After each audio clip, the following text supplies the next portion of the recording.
சென்னையில் புறநகர் ரயில்கள் ரத்து செய்யப்படுவதாக ரயில்வே நிர்வாகம் தற்போது அறிவிப்பை வெளியிட்டுள்ளது. ஏற்கனவே பறக்கும் ரயில் சேவை ரத்து செய்யப்பட்டுள்ள நிலையில் தற்போது புறநகர் ரயில் சேவைகளும் ரத்து செய்யப்படுவதாக அறிவிக்கப்பட்டுள்ளது. கூடுதல் விவரங்களை வழங்குவதற்காக செய்தியாளர் ஜெய்சங்கர் இணைகிறார். ஜெய்சங்கர், விவரங்கள்.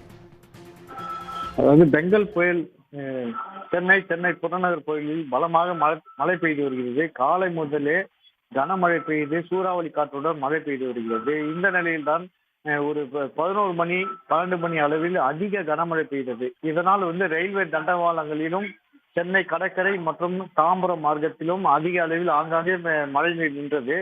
இதனால் மிதவேகத்தில் ரயில்கள் இயக்கப்பட்டது. அதனை அடுத்து ரயில்வே நிர்வாகம் சார்பில் ரயில்கள் குறைக்கப்படுவதாக அறிவிப்பு ஒன்று முதலில் வெளியிடப்பட்டது. கனமழை காரணமாகவும் ரயில் பாதுகாப்பு காரணமாகவும் ரயில்கள் குறைக்கப்பட்டு குறைந்த எண்ணிக்கையிலே இயக்கப்படும் என தென்னக ரயில்வே சார்பில் முதலில் அறிக்கை வெளியிடப்பட்டது. ஆனால் இதனை அடுத்து குறைந்த ரயில்கள் இயக்கினாலும் பயணிகள் அதில் சென்று கொண்டிருந்தனர். இந்த நிலையில் சென்னை கடற்கரை தாம்பரம் மார்க்கத்தில் இந்த பூங்கா ரயில் நிலையம் அருகே உயர் அழுத்த மின்கம்பி இந்த பலத்த காற்றினால் அருந்து வீழ்ந்துள்ளது. அதனால் அங்கு சென்று கொண்ட ரயில் அங்கே நிறுத்தப்பட்டது. இதனால் அதன் ஒன்றன் பின் ஒன்றாக ரயில் சேவை வந்த ரயில்களும் ஆங்காங்கே நிறுத்தப்பட்டன. இதனால் சென்னை கடற்கரையிலிருந்து தாம்பரத்திலிருந்து கடற்கரை என குறைந்த ரயில்கள் இயக்கப்பட்ட ரயில்களும் ஆங்காங்கே நின்றன. இதனால் அதில் சிக்கிய பயணிகள் அந்த ரயிலிலேயே காத்திருக்கும் நிலை ஏற்பட்டது.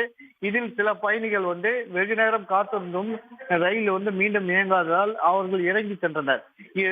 இந்த நிலையில் சுமார் ஒரு சில ரயில்கள் 1 மணி நேரத்துக்கு மேலாக ஆங்காங்கே நின்று வருகிறது. இதனால்